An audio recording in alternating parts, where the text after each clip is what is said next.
Raghavachari, Engineering T. Hanmantrao, Engineering A. P. Ranganathan.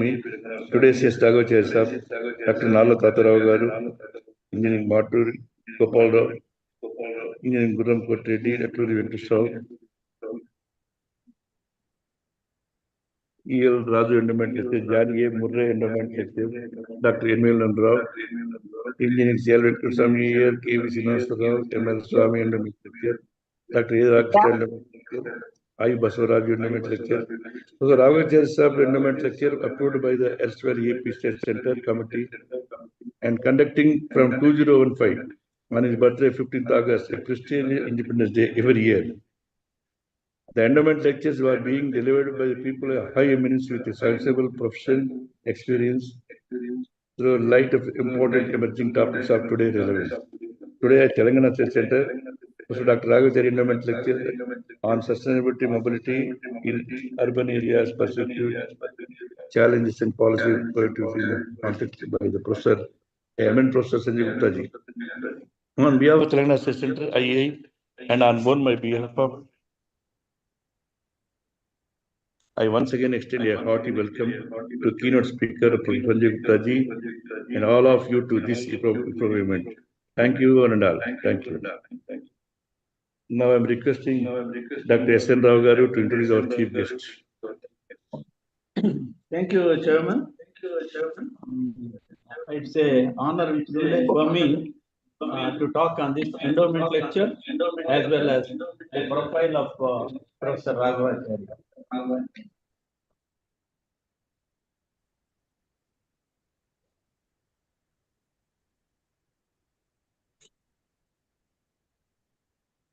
Sir Nagakrishna గారు మీది unmute అవ్వలేదు sir. చెప్పండి. Okay. Now okay?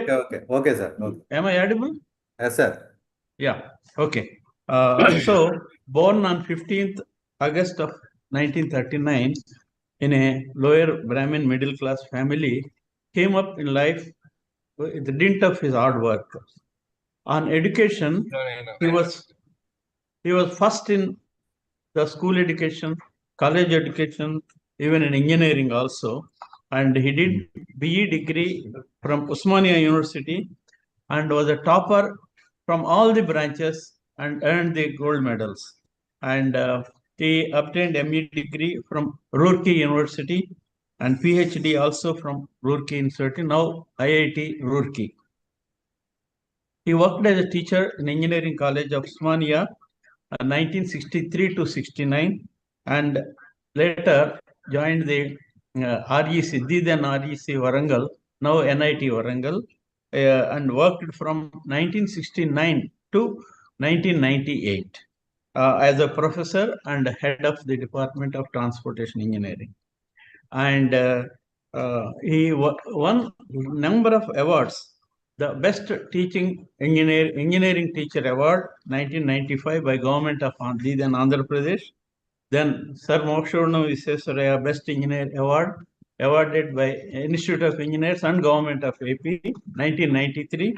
And many scholarships and fellowships he earned, including the British Council's award as a visiting professor. Then he is a member of many national and international committees, chairman of so many committees, and whenever there was a problem in the government on transportation and traffic, the immediate attention used to go to the REC Warangal and particularly Professor Raghavachari. And he was the chairman for Accidents Committee appointed by the government of AP at that time. And also he was advisor to Municipal Corporation of Hyderabad on the issues of traffic and transportation. And then the classical work was Hyderabad Area Transportation Study conducted under his guidance by REC Warangal in 1982 to 86, which stands as a guiding principle for any of the issues that are faced by the Hyderabad traffic and transportation issue. He has publications more than 50 in national and international journals, and also he was participating in many of the national and international seminars and was delivering the lectures. And he was a visiting professor in British Council, as I said earlier. Then, apart from his high profile, Professor Raghavachari led his life in a very simple and modest way. And he is loved by all his students and colleagues. He has earned highest regard from bureaucrats, public representatives, because of his dedicated work in providing traffic and transportation problems solutions. His approach to life was philosophical, inherited from his parents and his uncle. I am fortunate to have done my PhD thesis under his guidance. Apart from academics, I enjoyed the warmth of hospitality of both Mrs. and Professor Raghavachari. And they were treating all his students. He was treating all his students as his own children, and then very, very compassionate to their problems. As I know, is one of the few teachers that I came across, and a philosopher, guide, and friend also to me and many others. His son Anand and daughter Sumana are well settled in life with his blessings. And this endowment lecture is sponsored to perpetuate the experiences and pleasant moments with him. And as a fitting reward, his students and colleagues have sponsored this endowment lecture on his birthday of 15th August every year. This is the 12th in this series. We have an eminent professor, Dr. Sanjay Gupta, today, who has consented to give the speaker as a speaker, and we are really thankful to him, and we welcome him. And thanks for all who have joined in this endowment lecture. Thank you very much. Thank you, sir. Very good introduction, sir. We saw the Raghavachari sir report by physically on the Secunderabad flyover. He used to come and come numbering all vehicles which is passing on the road. Thank you, sir. Now I'm requesting Dr. Rama Lainunama. Dr. Rama Lainunama. Okay, Professor Moidin Jaitan, Secretary. I'm requesting Professor Moidin Jaitan, Secretary, to introduce our chief guest, eminent Professor Sanjay Gupta. Good evening, all today's participants and our chief guest, Dr. Raghavachari, and even today's speaker, Professor Sanjay Gupta. So, it is a great privilege to introduction of our today's speaker, Professor Sanjay Gupta. So, the title of this is Sustainable Mobility in Urban Areas, Perspective, Challenges, and a Policy Imperative in the Indian Context. Brief introduction about Professor Sanjay Gupta. Professor Sanjay Gupta is presently Professor and Head of the Department Transport Planning and SPA New Delhi. He brings nearly 4 decades of experience in urban and of a regional transport planning, including about 36 years of full-time faculty members at SPA Delhi. He also coordinated the Center for Urban Freight Studies and the Center for Shared and Electric Mobility in SPA New Delhi. His major area of the exploitation include transport, demand modeling, land use, transport planning, mobility, logistics, and freight distribution, transport policy, gender issues, and climate change and sustainable transportation. He has supervised more than 200 master's theses and has successfully guided 11 PhD scholars. His academic contribution, including around 50 journals, publications, 11 book chapters, and nearly 100 papers presented in a national and international conference proceedings. He has been associated with nearly 40 major institutional research and consultancy assignments in the field of transport planning. Professor Gupta has served in important government expert bodies and including the Expert Appraisals Committee Infrastructure Work of the Government and India, the State Expert Appraisals Committee Delhi. He was also an expert jury member for the National Award for Transport under the Ministry of Urban Development from 2011 to 2018. He has held up a leadership and executive roles in several professional organizations, including the Institution of Urban Transport, the Institute of Town Planners, and the Chartered Institute of Logistics and Transport. He has extensively contributed to capacity building and professional training programs, delivering invited lectures to senior government officials and professionals through the organizations such as IUT, IIPA, NADM, IRTE, ITIPI,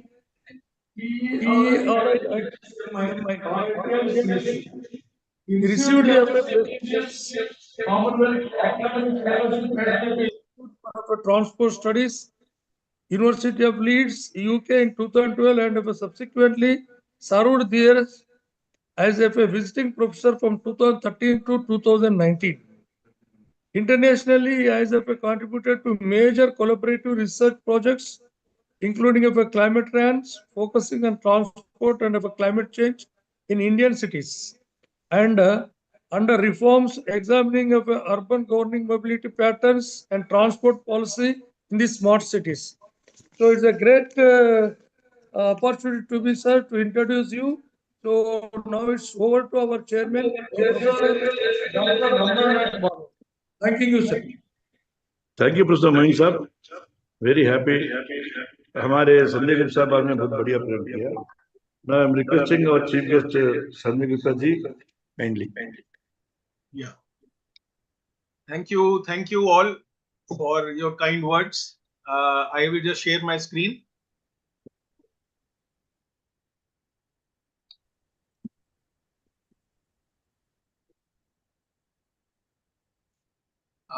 Is my screen visible, please? Yes, doctor, we can see. Yeah. Screen visible. Yeah. So first of all, I would like to thank the organizers, Indian Institution of Engineers, Telangana State and Hyderabad Center, to invite me on this very august moment of Professor Raghavachari's Memorial Endowment Lecture today. Let me just briefly tell you that I met him 40 years back, exactly 1986. I traveled to REC Warangal as a research associate, then assigned by my former HOD, who's now no more, Professor M.S.V. Rao. And he asked me to go to REC Warangal, meet Professor Chari, and look up into the traffic lab. So that is the first time I met him, exactly 4 decades back. And then subsequently, I've been meeting whenever he used to visit Delhi, or we used to meet him in Modrob meeting for projects, sanctioning and things like that. So he was a very, very jovial, very, very nice person. I think he was one of the doyens of transport sector. I mean, honestly, one of the very few experts in his area. So it's really a pleasure for me to kind of speak today in such an august gathering. I mean, I can see my teachers and my senior colleagues who have been associated. So I've just tried to assemble some thoughts in an area which probably all of us know. Urban mobility is affecting all of us. So without wasting much time, I will kind of move forward. Since there are about 25, 28 slides, maybe some of the slides I might skip for paucity of time, but I just want to highlight some things. Urban transport has been recognized as single most important component which shapes urban development and urban living. And this was none other than Charles Correa, the late Charles Correa, architect, eminent architect, who in his report on National Commission on Urbanization spelled out. So this tells us that urban transport of all these sectors of development is probably the most important sector. Obviously, it brings a lot of economy, growth, livelihood, opportunities. And so this sector is concerning all of us. It also is important to know that, well, if you were to kind of select any form or system of transport, then you need to appreciate the city structure. Often, I'm sure there would not be too many planners here. They're largely transportation engineers, but I think a very important part, which in my presentation, I'm going to highlight, is that whenever we plan for any transport system or selection of a transport technology, probably the urban form and structure probably becomes very, very important. This is something about India's urbanization. I'm not going to talk much. The urbanization pattern we all know. We probably are second largest. We have a very high urban share of 30%. 53 million plus cities in 2011. The latest census is still to be out. And it is expected that we would reach close to about 814 million by 2050. Now, why I'm highlighting this fact is that as we keep on becoming urban, from rural, predominantly rural to urban, our urban mobility issues are going to be very, very critical. And hence, we need to kind of address them in right earnest before actually we get into a problem facing them. Now, this is a slide which I have it's a very interesting slide which tells us that, well, we are talking about there is a relation between what we call the car ownership and the density. So we can see from here that when all the countries which are having low urban densities, they have a very high car ownership. And as the densities keep on increasing on the x-axis, you can see largely the Asian cities, you will find that the number of cars per 1,000 population keeps on coming down. So from that perspective, our car ownership, vehicle ownership is not that high per 1,000 people, but nevertheless, it is a growing menace, let's put it that way. In some of the mega cities, I'm sure where Hyderabad, Bangalore, Delhi, Mumbai, you take all these big four, Chennai, the vehicle growth, the vehicle population is really taking its toll on the traffic densities and traffic movement. Now, this is something which is basically called a land use transport cycle. And why I'm trying to highlight is that this is what actually leads to this probably here tells it describes that when you improve a transport supply, whether you widen a road or you create a flyover, what you're trying to do is you are increasing the accessibility of the area. And when you're increasing the accessibility of the area, you are actually increasing the land value. And when you are increasing the land value, this then results in land use change. Now, this is something which is very interesting. And this change again then generates more traffic, again leads to more conflict, and finally again deteriorates the level of service. And then we keep on improving transport supply. So whenever we improve a transport supply, it eventually gets into a vicious circle. And this vicious circle of land use transport interaction keeps on happening till the time if we improve a supply and the accessibility doesn't really change much, or the land value doesn't really change much.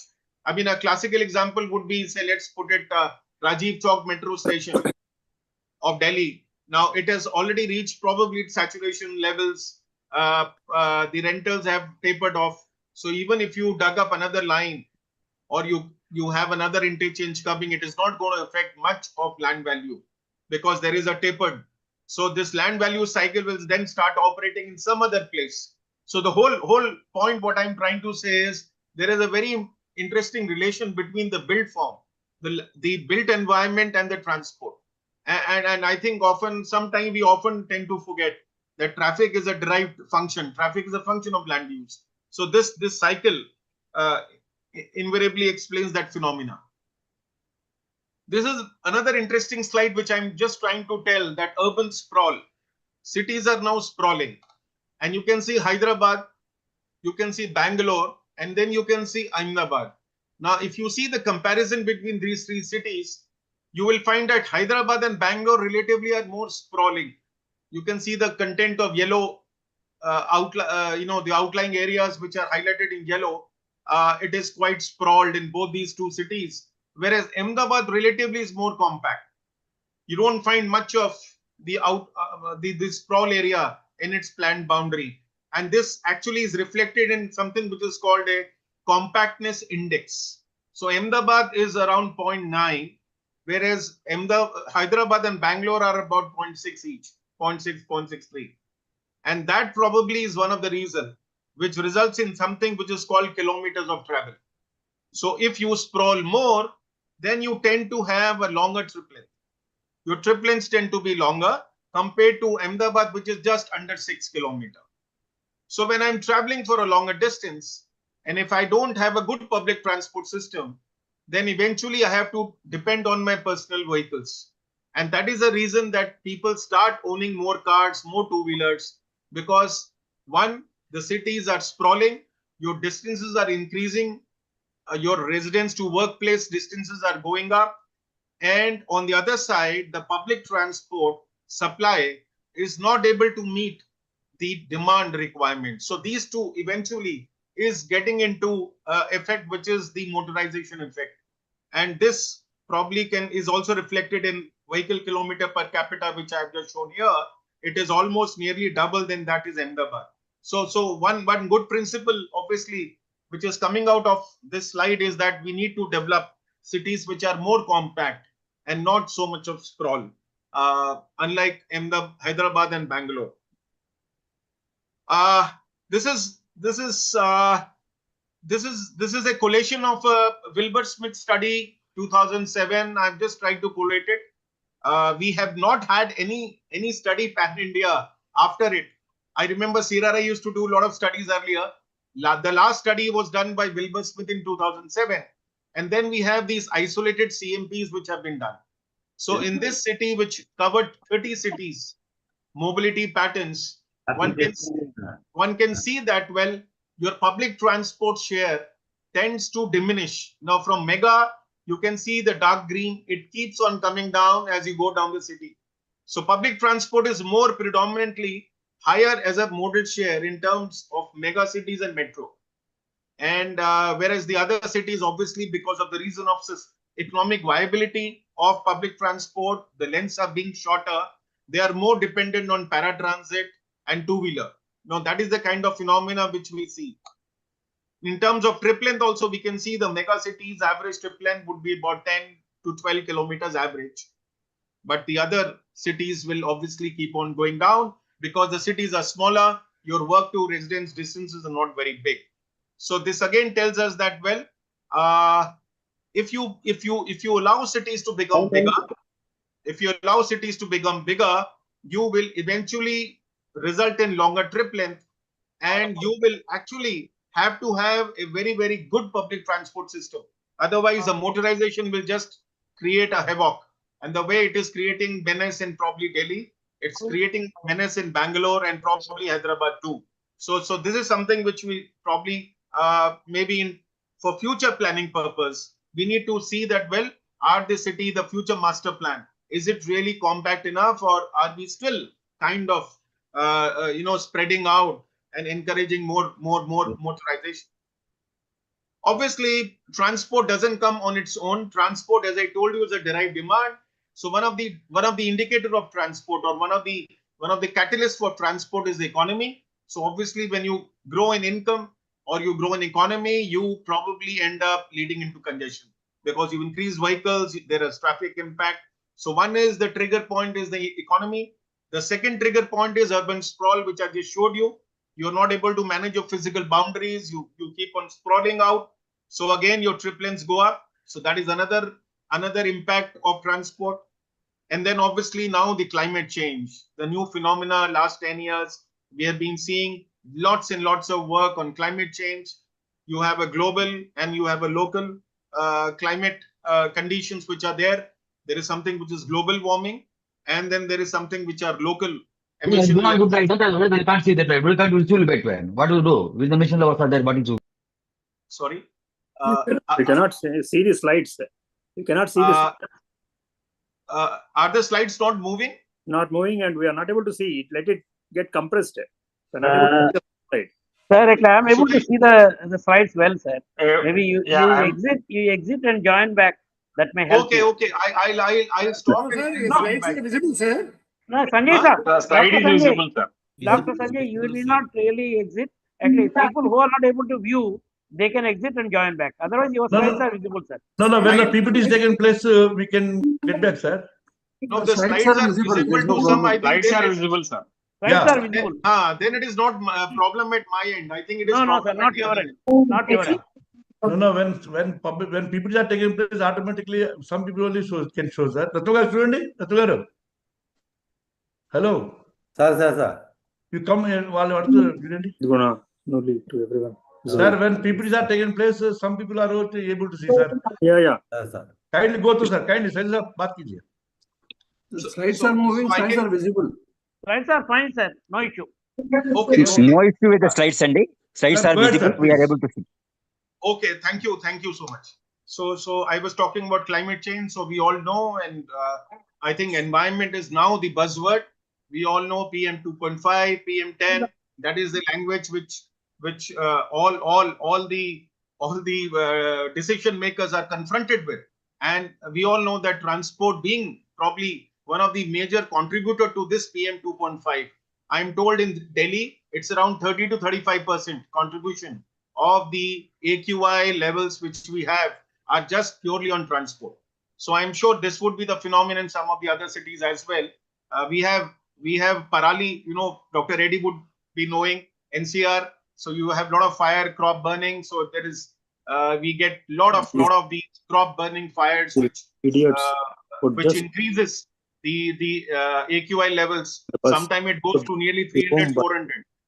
But then one of the major contributor of emissions is transport. Then obviously you have safety, obviously because you have conflicting speeds in different types of vehicles. Well, we are seeing a lot of improvement in our cities also. It's not that we are all stuck up on roads. There are a lot of elevated flyovers coming up. There are not new technology vehicles coming up, and they all are adding up into some kind of conflict. The homogeneity is not there. It is more of heterogeneous traffic now, more heterogeneous. So this is also a result leading to safety, increased speed leading to fatality, and then finally energy consumption. I think this is again, so you need to kind of, if you consume more energy, you are going to emit more emissions. That's a simple rule. And so transport has its own challenges. These challenges are because of the external factors, but then it is also because of the kind of transport system which we are supplying in the cities. So just a glimpse. This is how things are happening. It would be obviously in different places, in different contexts. So if we need to kind of take care of such kind of situations, which we don't feel like, we need to go in for something which is called sustainable transport. And what exactly it is? A sustainable transport system is one which is meeting today's mobility and access needs safely, affordably, and efficiently. 3 parameters. And these 3 parameters actually come out of the sustainable development concept. I'm sure all of you are aware, sustainable development concept. So there are 3 strands of it. You have economic, you have social, and you have environmental. So just taking those 3 strands, the transport system, sustainable is also defined in these 3 strands.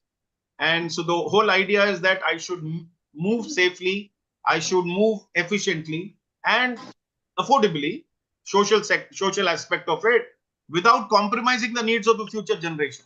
So I should be able to kind of develop a system which not only services my needs today, but it also services needs of future generation. That is the whole concept of sustainable mobility or sustainable transport. In the SDG goals, I'm sure all of you are aware, there are about 17 SDG goals. We don't have exclusive mobility goal per se, but then we have goals which affect the transport affects virtually 3-4 sustainability goals. For example, it will affect sustainable cities. How cities can be sustainable? The cities can be sustainable only if you have a sustainable transport system in it. This is one of the very, very important parameters. Same way, how cities can be healthy.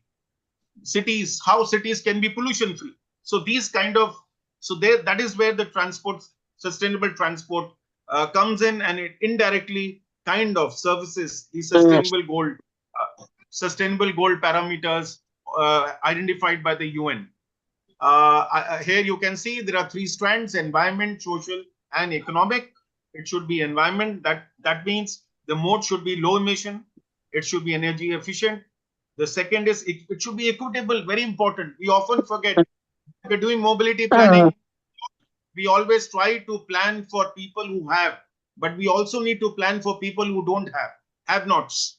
And that is where the poor, the deprived areas, we need to reach out to them as well. So that is the social part of it, equity. And finally, economic. I need to make system affordable to users, and I need to make fair systems such that the system becomes viable. The system becomes viable. If the system, transit system, we all know it's very expensive system.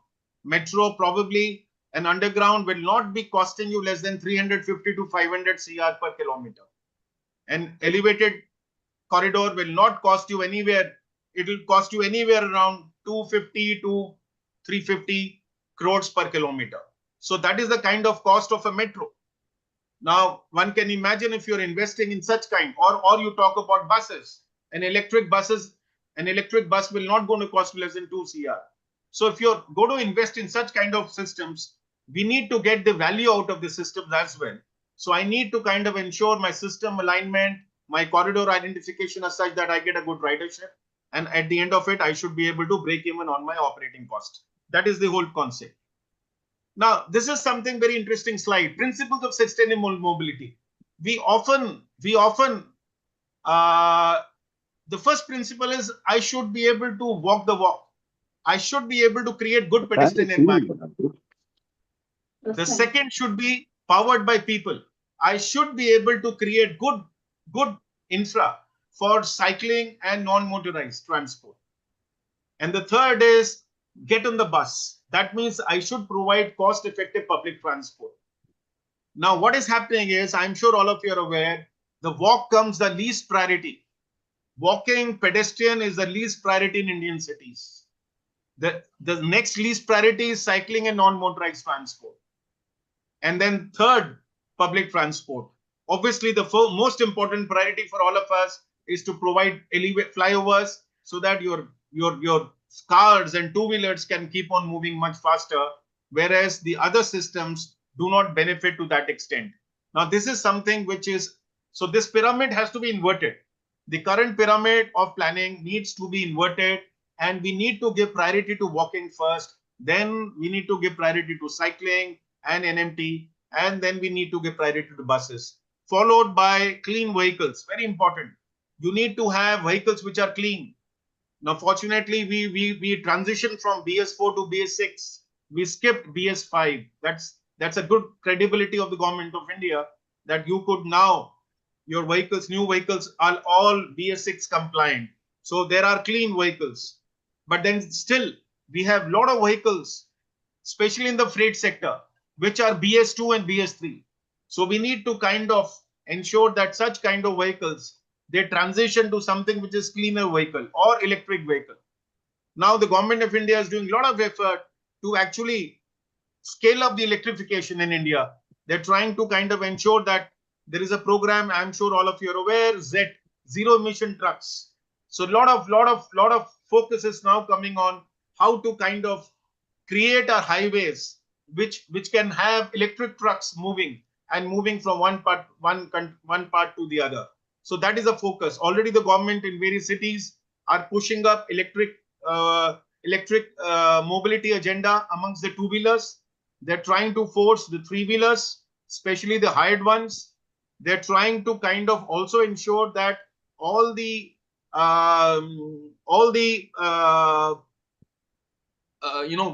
freight platform suppliers like Blinkit, Zomato, their fleet should all get converted into electric vehicles. So slowly things are happening, but I think we are still very, very low on that scale of target.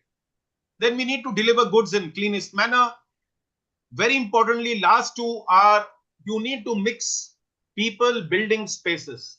I need to make cities which are more compact, and then I need to fill it in. I need to have density. I need to have transit-oriented urban districts. These are principles of sustainable mobility, and this is what we need to push for.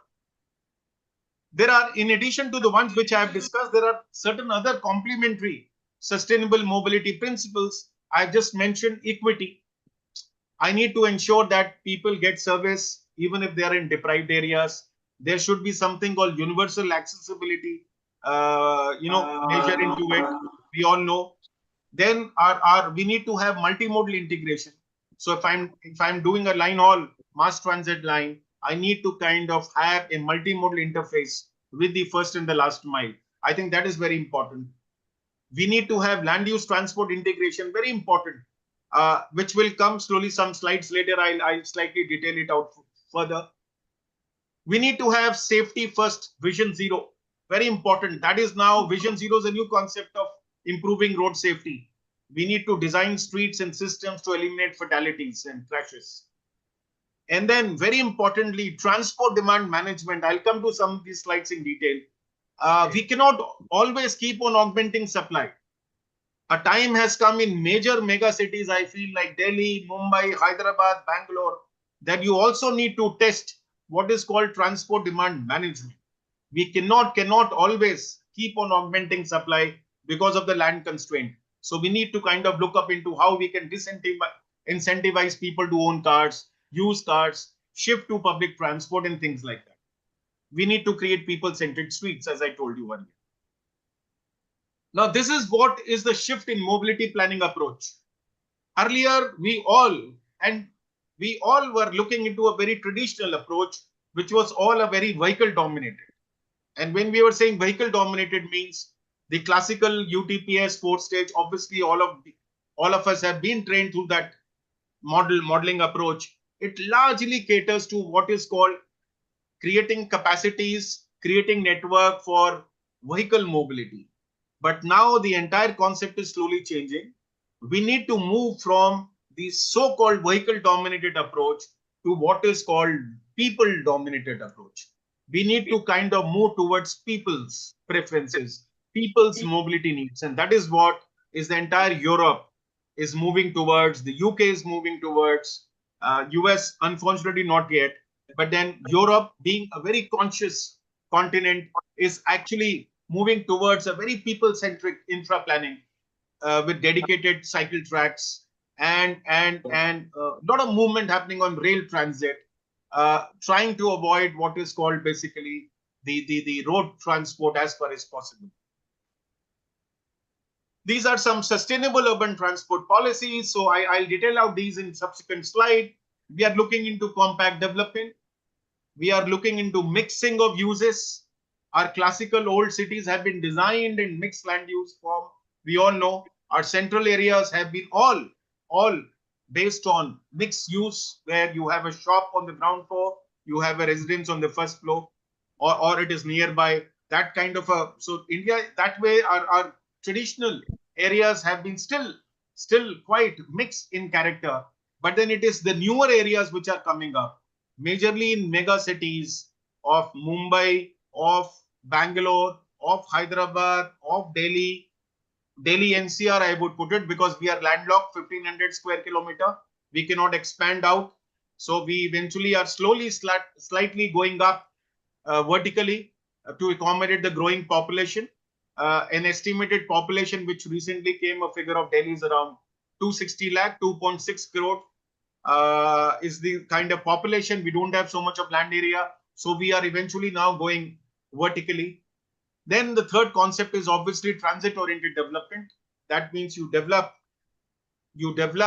nodes, stations with medium and high density, so that people don't have to take their cars and two-wheelers. They commute more by transit. And then fourthly, at the micro scale, you develop pedestrian and NMT scale, especially in the neighborhoods. People should be able to walk. The footpath should be walkable. 1.8 meter means 1.8 meter. I should have a clear walkable footpaths. The utilities, the obstruction. I mean, all of us are aware our footpaths are hardly walkable. If you do a walkability analysis, you will find, or a walkability audit in Indian cities, we are pathetic, very, very poor. Including, I had been to Hyderabad 6 months back, and I was very disappointed to see that there are a lot of absence of footpaths on most of the roads in Hyderabad. So people are actually walking on the pavement. Now, this kind of thing, Delhi, you have footpaths only in the Lutyens, Delhi. You don't have footpaths where you need, and the footpaths are provided where people don't walk. So it's an irony. It's an irony of sorts in some of these cities. So we need to kind of take back our footpaths. And I am sure all of you are aware about the recent Supreme Court order, which says that it is the right of the human person, individual, to walk on the footpath. And I'm sure this might trigger off some policy change on how to reclaim, how to develop footpaths in times to come. Now, one of the concepts which I was telling was how to develop these cities in a smart way. Now, this concept is called smart growth. Smart growth is the cities which promote, or the policy which promotes urban development pattern with high density, walkable and cyclable neighborhoods. And this is, the measures are compact development, mixed use, walking and cycling, traffic calming, very important. We need to bring principles of traffic calming. You need to bring principles of traffic calming in neighborhoods. I'm sure all of you are aware there is a 30 kph design speed limit. We don't have to cross that, but then hardly our neighborhoods are designed for that. We don't have traffic calming designs. We don't have chokers. We don't have speed humps. There are so many things by which you can actually design your neighborhoods. So this is something which we need to kind of look into, and the TOD. So smart growth is the kind of concept. We need to develop cities in a smart way. Growth means in terms of physical growth. That should be smart. Now, this is what I was talking, transit-oriented development. So this transit-oriented development, I'm sure all of you are aware that it is nothing but compact, high-density development. So we are doing, you can see the image on the right. There is a transit lines going, and you can see how high-rise on either side of the corridor. You have a very high development, which houses probably the offices. It might even house residential apartments, mixed use. And the whole idea is that people just walk down and sit in the transit line. You don't really have to take out your car. You don't have to reach to buy a car, because in a transit-oriented zone, the whole objective is that the mobility within this zone will be restricted. The parking will be restricted. All internal movement within a TOD zone has to be either through walking or cycling or through green mode, circulatory mode, green mode. You don't have to use your cars. Your stack parking will be all around it. So that is the whole concept. And people actually are encouraged to use the transit. So that is the ideal concept of a TOD. So you have a high density land development, mixed use, good pedestrian environment, good public amenities, very important. We need to have not only offices, we need to have public spaces. We need to have spaces where people can enjoy, can relax. I think that is the whole concept of TOD which is coming up. You need to have good transit service. No TOD zone will succeed if I don't have a good transit service. So I need to have a good frequency of transit line, whether it is an RRTS in Delhi, they're trying to develop TOD zone from Delhi to Meerut, or whether you talk about nearly 400 kilometers now, going to be 400 kilometers of metro network, 300 plus with around 280 odd stations, about 50 odd interchanges in Delhi Metro, probably carrying around close to about 4 million passengers. In a peak time, it goes up to about 5.5, 6 million also. So that is the kind of ridership which passenger trips which are moving on Delhi Metro, and it is serving huge. It's making hell of a difference, because we can see that tomorrow if Delhi Metro shuts off for a week, it's going to be hell on the Delhi roads. That is going to be the kind of thing.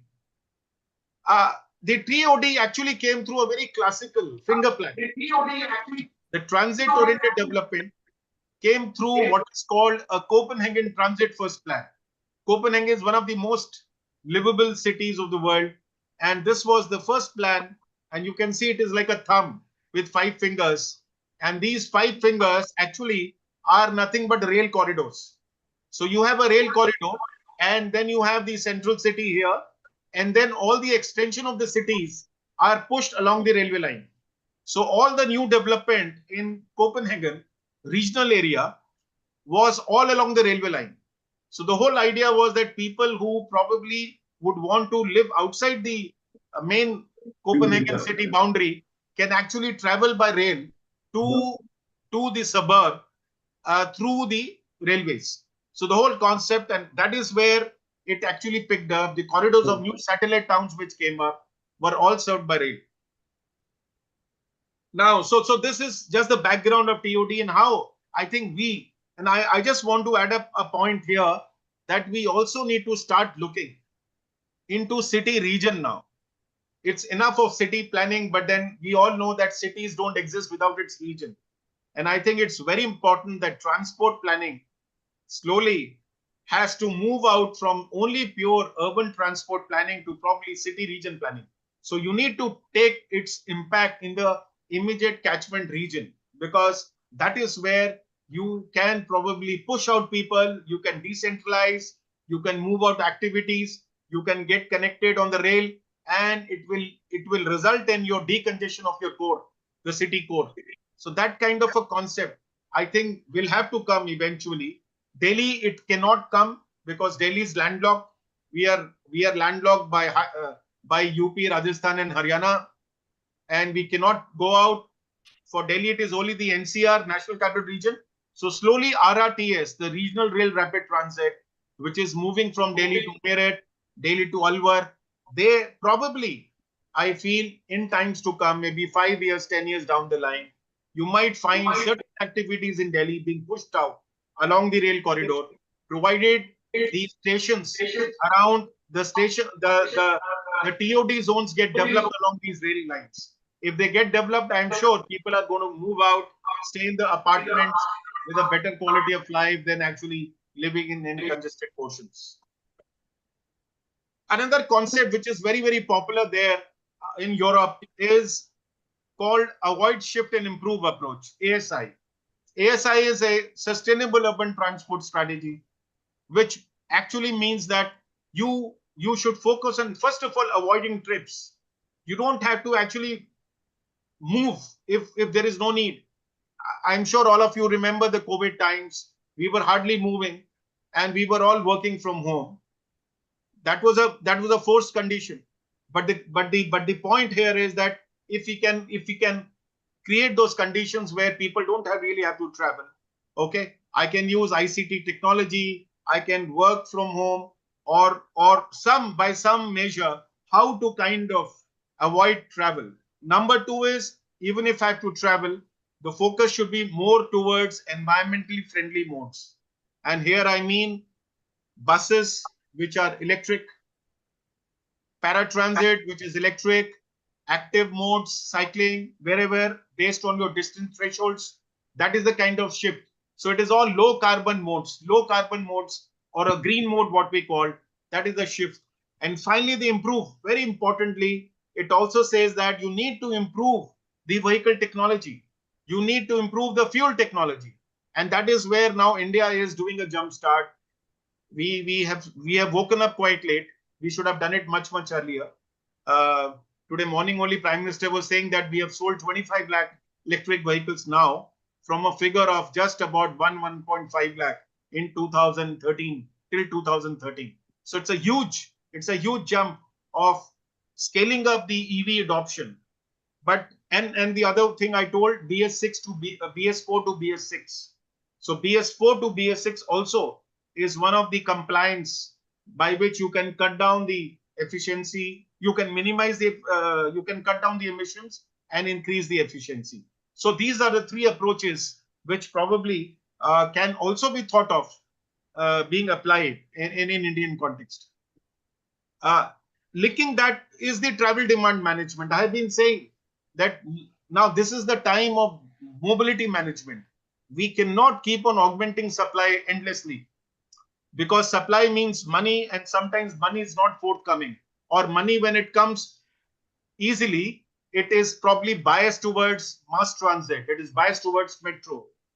It doesn't get equitable kind of allocation of resources. Just to give a figure, in active mobility, that means for walking and cycling, our budget is less than 5% of the urban transport budget on average.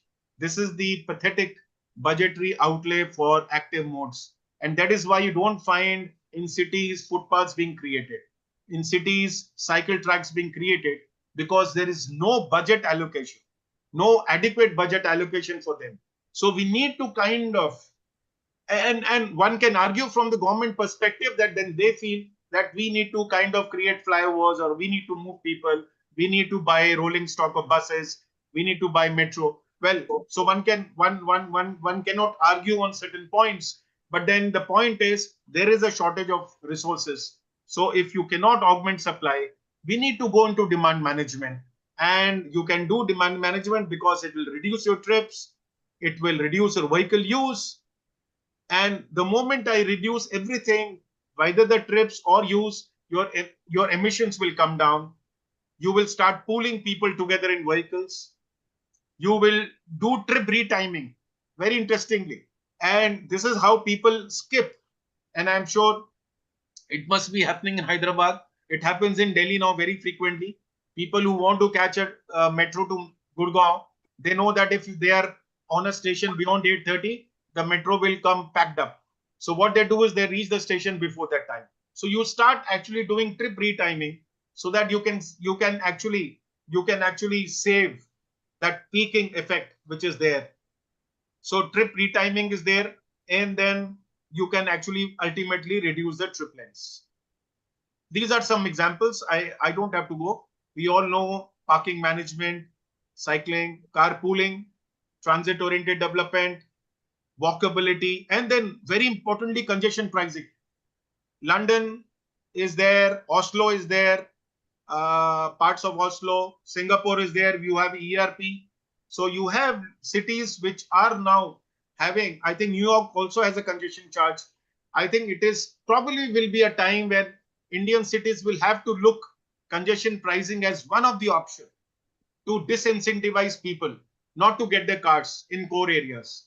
You will have to probably start testing, doing pilots to ensure that congestion pricing should be there, maybe on a corridor level or on area level.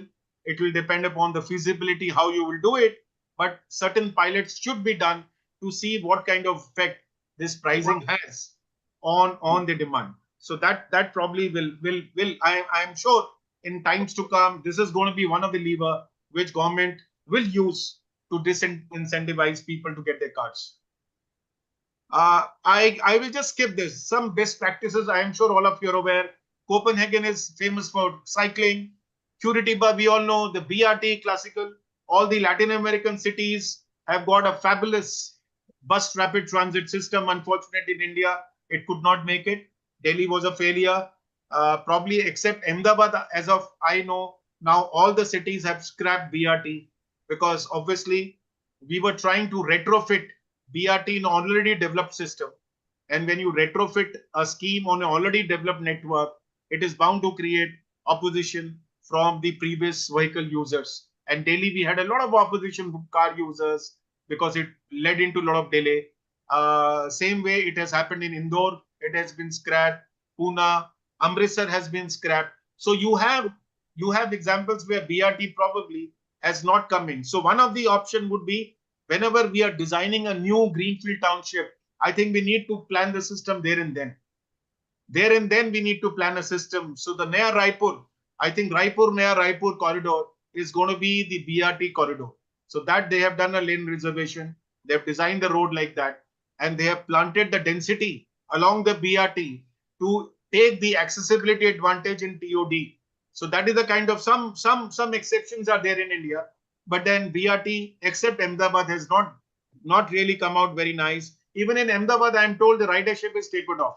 It's not climbing up. So the whole problem is that we have to revisit under what situation a system can be successful and where. Singapore, already I told you, ERP is there. You also have a vehicle quota system. All of us are aware. You can't buy a vehicle in Singapore or Beijing or Shanghai if you don't show there is a lottery system. In a lottery system, if you get the vehicle, and the precondition is you have to show that you have a parking place to park your vehicle. So there are a lot of ifs and buts to apply for a quota system. And so the point is, but the Singapore government has done very good thing. They know that, well, they have rationed the vehicle ownership. So what they have done is they've improved the mass transit like anything. Any new development, any new housing which comes in is connected to a metro. And that is where you don't have any houseless population in Singapore. Even the EWS or low income housing, tall skyscrapers of 20-story, 30-story, they all are connected on the metro network. So that is a social objective which government of Singapore is doing, that on one side you restrict vehicle ownership, then you disincentivize to ERP, electronic road pricing, people who use the car, and people who can't afford to get to the car because of lottery or not affordability, you are provided by a public transport. So this is a very ideal system which Singapore government has done it. And same way London, you have a congestion charge. It came in 2003. I think I saw in 2012. It's just in the central London area. And the best part of this is whatever revenue get it from the congestion charge is put back into public transport improvement. And that is the best part, because if you are stopping the motorists, then you have to scale up your bus fleet or a metro rider frequency. So what government has done in London is they've increased the bus fleet so that people don't have to wait for long. You get into the bus. So that is the advantage of a congestion charge, that it has a dual purpose. This is some images of Copenhagen. I've just put it how I'm told 60% of people, the modal share of cycling in Copenhagen, 60%. And probably if you take the work trip, probably 70 to 80% people just pedal to offices only on cycles. You can see all kinds of ladies with not the desirable fitness. They all are moving on a cycle track. So that is one of the beautiful. It's called the cycling. It's called the cycling capital of the world, Copenhagen. And then you have also the Netherlands, Amsterdam. I'm sure people have traveled abroad. You have seen how the privilege is there extended to only active modes. Amsterdam also being landlocked, it doesn't have too much of land surface area. So it has probably not allowed cars to move in. So people move in ferry or people move on cycling. That is or tram. So you have the transit, you have the cycling, and you have the ferry system. This is how Amsterdam is there. So you have such examples in Europe where people are trying to make effort to kind of disincentivize and encourage all, and these are all low emission vehicles, green modes. So which is going to kind of add to their emission quality, environmental quality. Now, what obviously were the learning lessons from the sustainability practices? Political will, very important. You need to have a sustained political will. You need to ring fence the financing, very important. I just gave the example of Singapore. Whatever earning you are getting from a charge, London, whatever earning you are getting from a charge has to be invested back into mobility. The money generated doesn't have to go into general capital, account head for general purpose. No, it has to go back into transit, and that is where you need to ring fence. Of data technology enabled, we need to have all real-time operations. I think time now has changed. We have a lot of digitalization coming in transport sector. You have a lot of real-time live data coming in, live feed coming in on bus public transport. Delhi government is doing a lot of public transport live, projects with IIIT Delhi and stuff. So there are opportunities where a lot of effort will come in future of looking into real data and do what is called a predictive analysis. So I can do a predictive analysis and actually take decisions about rerouting, routing, stopping, whatever, public transport improvement strategies. You need UMTA. I'll come to that later. An integrated authority. Streets are designed for people. Very important. So global drivers, sustainability, streets are for people. Roads are for vehicles. So we need to be very clear. We are designing even the streets for vehicles. That is the bad. We need to design streets only for vehicle and roads probably for vehicles and pedestrians through a walkway. But then streets are predominantly meant for moving people and no vehicle allowed. I think that is very important. We hardly have in any areas, and I'm not sure about Hyderabad. We in Delhi also don't have any areas which are exclusive pedestrian. Dr. Reddy would remember even the inner circle of Connaught Place. Even the inner circle of Connaught Place is still having the vehicle movement. I am sure in times to come, you might find that it will become totally pedestrianized over time. So slowly things will have to be, obviously you'll have to do a recirculation plan to feed to the shop. So those kind of cul-de-sacs will have to come through the radial and the end there. People will park at the rear and then you just walk in the inner area. That could be a very, very lovely kind of walkable zones. So we need to kind of do that. And you need to have public engagement. We need to continuously engage with public. I think we often forget. We prepare plans in our rooms and we don't talk to public. I think times have changed. We need to talk to people to get to what do they want. Now, what are the quick challenges I have already referred? So, अगर हम Indian context में देखेंगे, I'll just skip that. Unplanned low density sprawl है. We have a very weak walking and cycling infra. I told you the example because our budgetary allocations are very low. We don't give priority to active transport at all. Our paratransit is totally fragmented. It's totally unregulated. So as a result, we just give them the permit. They can drive anywhere. So we need to kind of use paratransit more effectively. I personally thought that paratransit could come as a very nice point-to-point service in Delhi to complement the bus service. But then we never have thought, the transport department has never thought that can we use paratransit, a slightly different form of, as a shared mobility mode. If it can come in, a lot of people might leave their cars and walk to the bus stop and take a good quality paratransit, from point to point. I think that kind of concept needs to be thought of. Land use transport plans are planned in silos, obviously, where certain land use is there. I'm not connecting with transport. And as a result, I keep moving from one place to the other. Delhi is a very classical example of a failure of land use transport integration. Our master plans, 1960, the first master plan, 6181, Dr. Reddy would be aware. The first master plan, when they said district centers would come, 9 district centers would come. Only Nehru Place and Bikaji Kama Place came in time. Rest all the district center didn't come in time. So as a result, what happened? The catchment area population started traveling to other places. And this is the result in Delhi. Now people are traveling from Noida to Delhi, Delhi to Gurgaon, Delhi to Bahadurgarh. So it's all a crisscross movement happening to Delhi at the moment.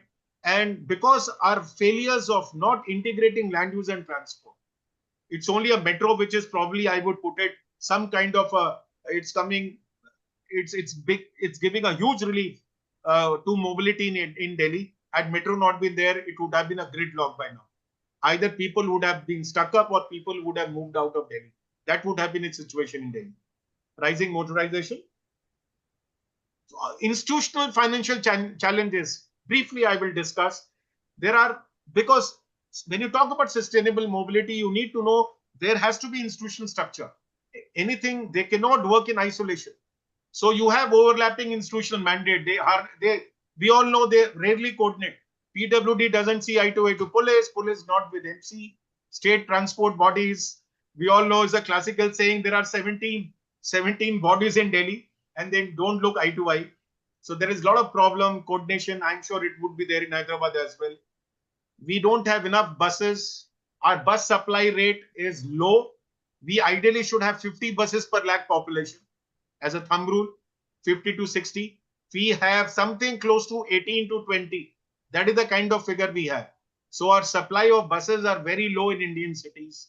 And on top of it, we cannot raise the fare because of the affordability. So we don't get good recovery of fare box.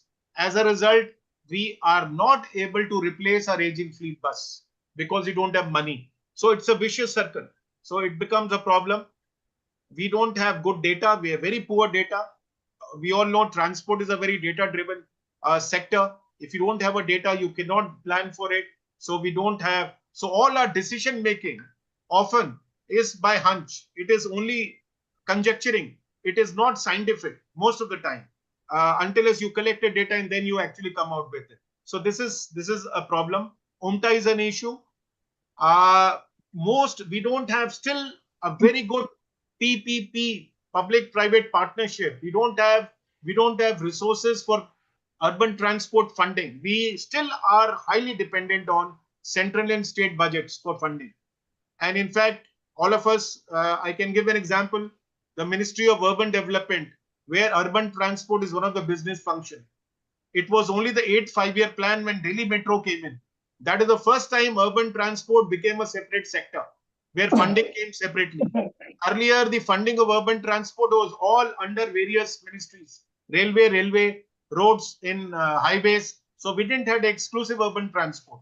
Now, since 8th 5-year plan, we have urban transport ministry under Mahua now.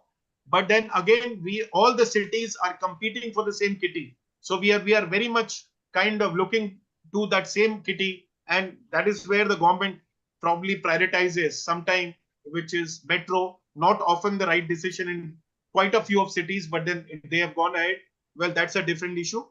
Then we have weak enforcement, and I'll come to that briefly. So I'll just come to last 2 slides now. I think last 2 slides I will come. So I am looking into all this summary of it. Few points of policy imperatives, what we need to do. It's very clear that I will have to develop cities in India in a smart way. If I don't develop their growth in a smart way, which is in a way saying they should be compact and they should be transit supportive urban development. If I don't develop my master plan or not integrate along transit line, we are going to be in mess. We will continue to be in mess. That is one thing. Number 2 is we need to adopt sustainable mobility options. Obviously, public transport, mass transit, I would put it, there should be a hierarchy of technology. We all know that. So metro is not the only answer. There are medium capacity systems.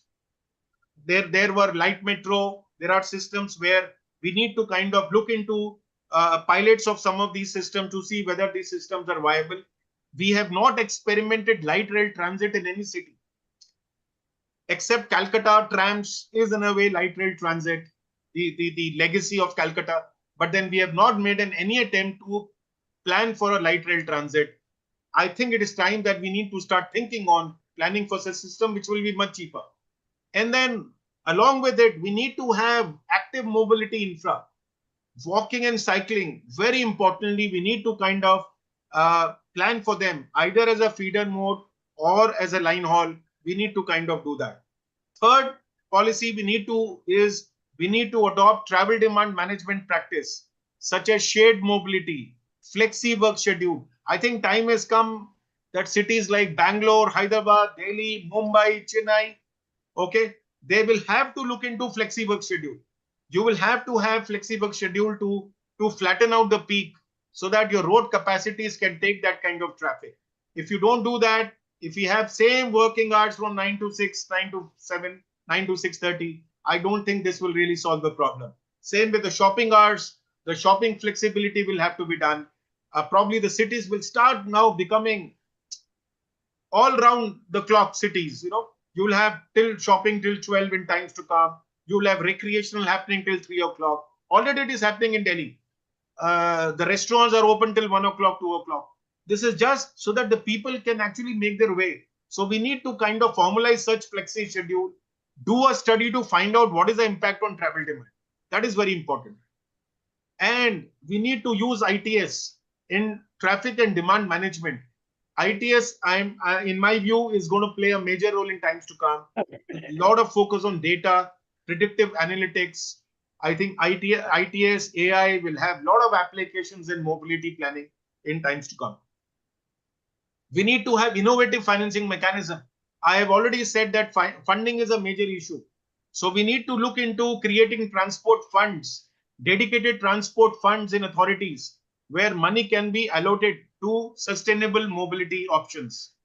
We need to look for PPP, public-private partnership. Though urban transport is a difficult area for private sector to get attracted to, but we need to find out good business models by which PPP can come. Higher budgetary allocation for sustainable modes. I already told, we are under 5% now. In some cities, we don't even spend more than 2 to 3%. I think we need to go anywhere between 15 to 20%. There is a there is a guideline, indicative guideline in Europe that it should be around 20%. So I'm saying anywhere between 15 to 20% of your urban transport budget should only be meant for walking and cycling. We need to tap for land value capture, very important. It is a land now. We need to monetize land in proximity to stations, interchanges, metro, RRTS, BRTS, multimodal interchange. The whole thing will have to actually start getting their development control regulations will have to undergo a change. We'll have to have multi-level such facility design with transport facilities at the ground level, and you have on the upper levels the non-transport function coming in. I think that is a future. That is the thing which will come in future now, because cities don't have land and you can't develop a terminal where there is no demand. I need to create terminal. I need to monetize the land around the terminal. Then very important is we need to encourage electric mobility adoption. EV is now the policy of Government of India, and we need to encourage that by adequate provision of charging infra and plus supportive policies and for EV purchase. Currently, the government is only giving subsidy to the user. I think it is time that subsidy will have to be extended to the manufacturer also. So once the subsidy gets extended to manufacturer, he will start pushing out vehicles in more number and then supported by the charging infra. So I think all this thing, if it goes hand in hand, I think we need to kind of look into sustainable mobility where EV is the answer for future. Finally, we need to strengthen UMTA. There are a lot of issues in UMTA. There are currently about 13, 14 UMTAs set up in the country. There are 2-3 state UMTAs and rest are all city UMTA. Dult, Bangalore probably is the first UMTA which was set up, and Calcutta, Chennai, you've got a lot of UMTA set up. But then these UMTAs are, except few UMTAs, most of the UMTAs are not doing anything wonderful. They don't have the mandate. They don't have clear-cut SOP. They don't have funds. There is a clash of, implementation authority. So I think we need to, and moreover, we need to have legislative backing. Very important, because they should be. In fact, let me tell you, UMTA bill. With due respect, Professor Ranganathan, myself, R.C. Sharma sahab, we submitted almost 20 years back to Delhi government. I remember Shailaja, Mrs. Shailaja was Transport Secretary, Transport Department. And it is still lying in some file. And now the Delhi government is revisiting to set up an UMTA for Delhi. So just imagine the capital of the country doesn't have an UMTA. It is so disappointing that is the priority. So we need to kind of, unless you have a coordination authority, the transport sector will not get organized, planned and coordinated and work like a very cohesive unit. And finally, this is one thing which I am sure all of you will appreciate. I am extremely disappointed. Dr. Reddy would listen, kindly listen. I am very disappointed with the current traffic police regime in Delhi. For last 5 years, 10 years, there is hardly any traffic enforcement. The traffic management is very, very low. They're all cutting challans. They're all dependent on cameras. I don't know how much of camera they're seeing it, sending it. It's very pathetic. I think we need to strengthen the capacity of traffic police. We need to have people, transport planners, transport engineers in these organizations so that they can take rational decisions. It is, and I'm sure Dr. Reddy with his vast experience of Delhi would appreciate.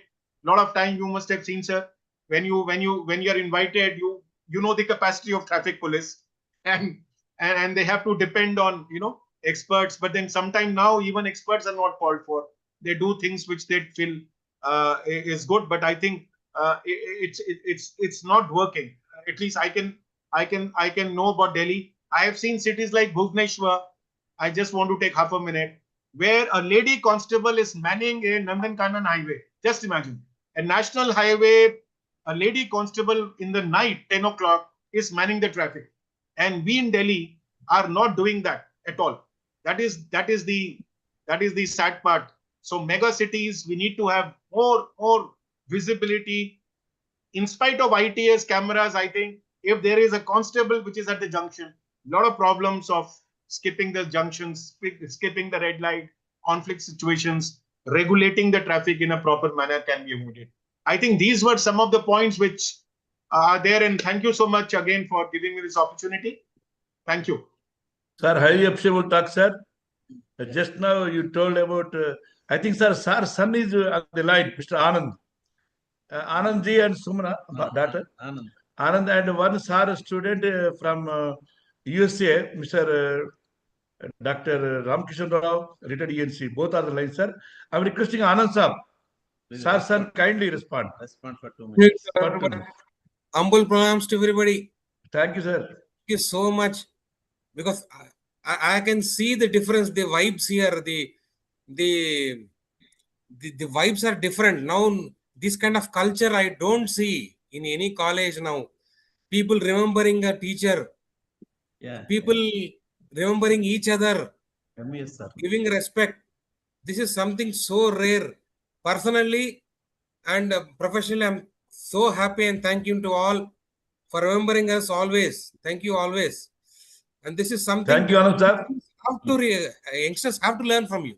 Thank you. Thank you. Thank you, Anand sir. Highly appreciate. We never forget that because we are all his equal wishes. Mr. Ramkishan Rao garu from USA, sir, colleague, and kindly, sir. Sir, Ramkishan garu inpatledu. Please unmute yourself. Unmute.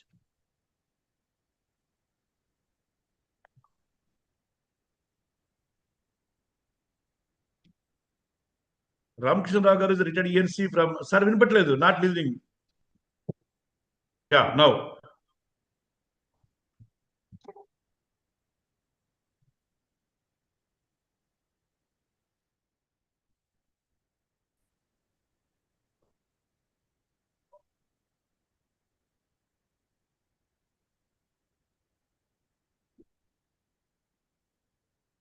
Women should give top priority.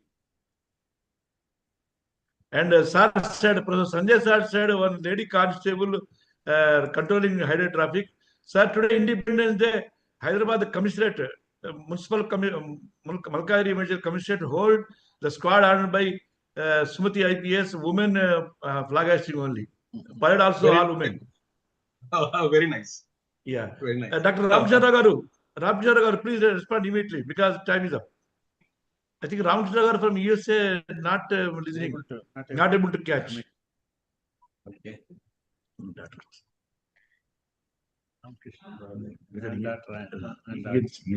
Yes. Yeah. Yeah.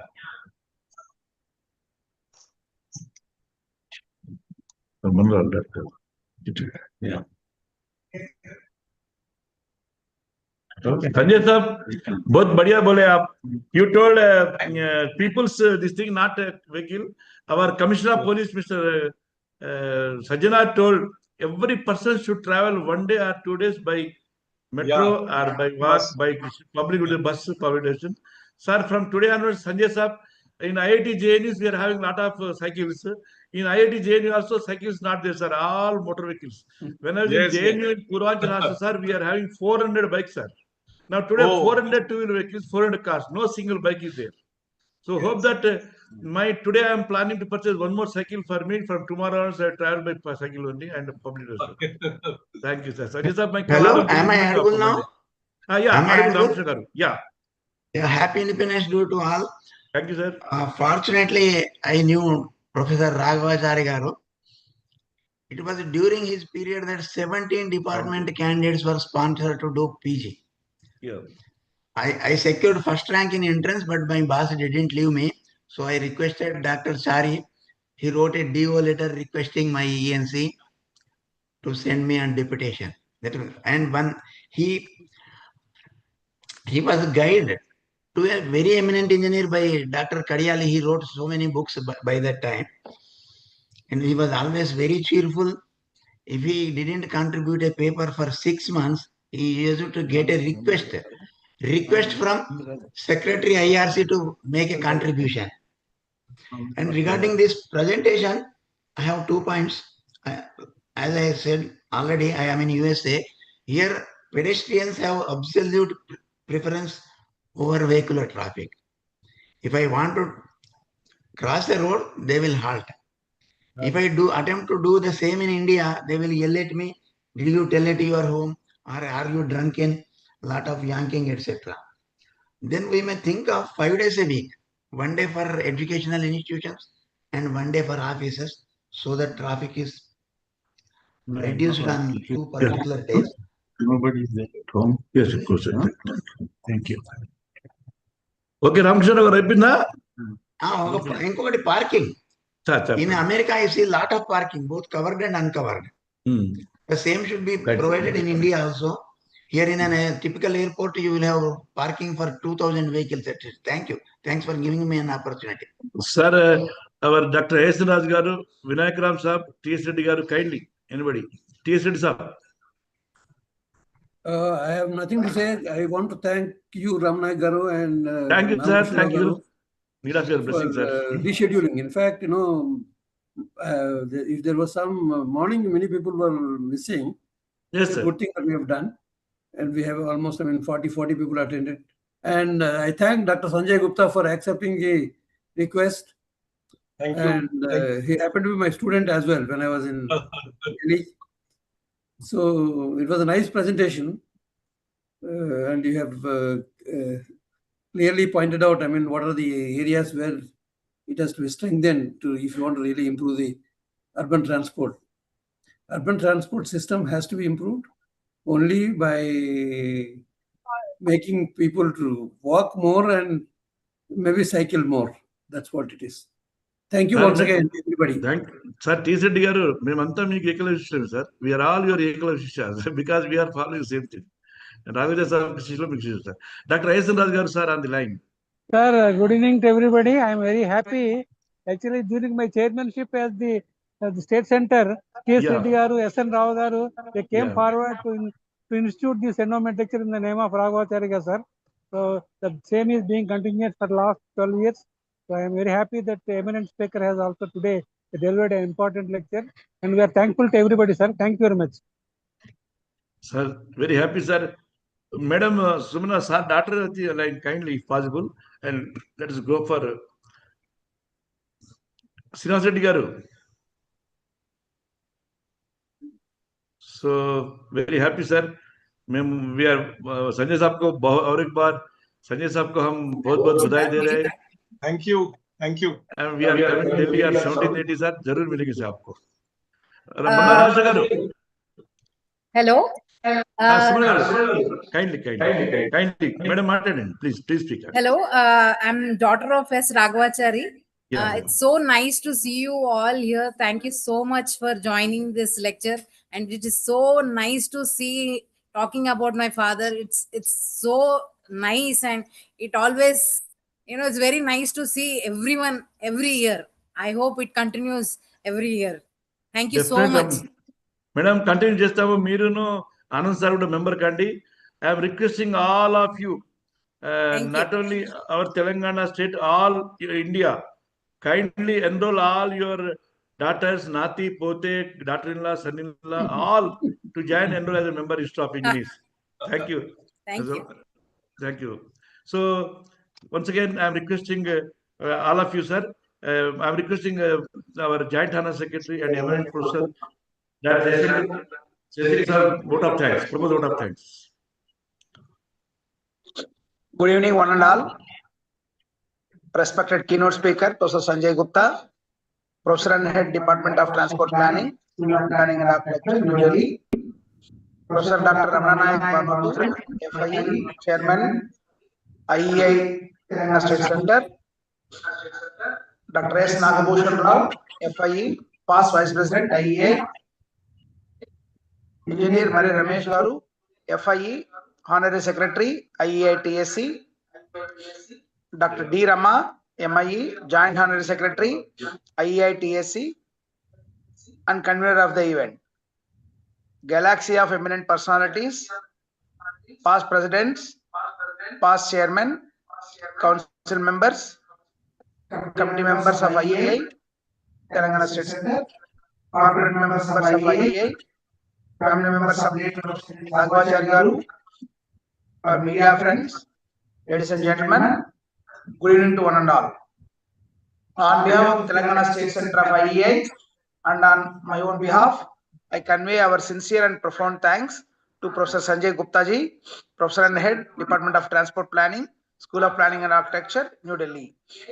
Having delivered this Professor S. Raghavachari 12th Endowment Lecture on Sustainable Mobility in Urban Areas, Perspectives, Challenges and Policy Imperatives in Indian Context. I also thank the dignitaries, past presidents of IEI, past chairman of IEI TSC, past honorary secretaries of IEI TSC, council members, committee members, corporate members, family members of Professor S. Raghavachari Garu and others who made it convenient to attend this event. Thank you one and all once again. All are requested to now To join the for next anthem, sir. national anthem. जनगण मन अधिनायक जय हे भारत भाग्य विधाता पंजाब सिंध गुजरात मराठा द्राविड़ उत्कल बंगा विंध्य हिमाचल यमुना गंगा उच्चल जलधि तरंगा तव शुभ नामे जागे तव शुभ आशीष मांगे गाहे तव जय गाथा जन गण मंगल दायक जय हे भारत भाग्य विधाता जय हे जय हे जय जय जय जय हे Jai Hind. Jai Hind. Thank you, all of you, sir. Once again, I'm requesting you to kindly enroll all members in Institute of Engineering. Thank you once again. We'll meet soon. Thank you, sir. We will come Thank in you, daily everyone. classes. Thank you. Thank you, sir. Thank you. Thank you. Good evening, one and all. Good night, sir. Good night, sir. Thank you. Thanks. Good evening. Good evening, Pananda. Good evening.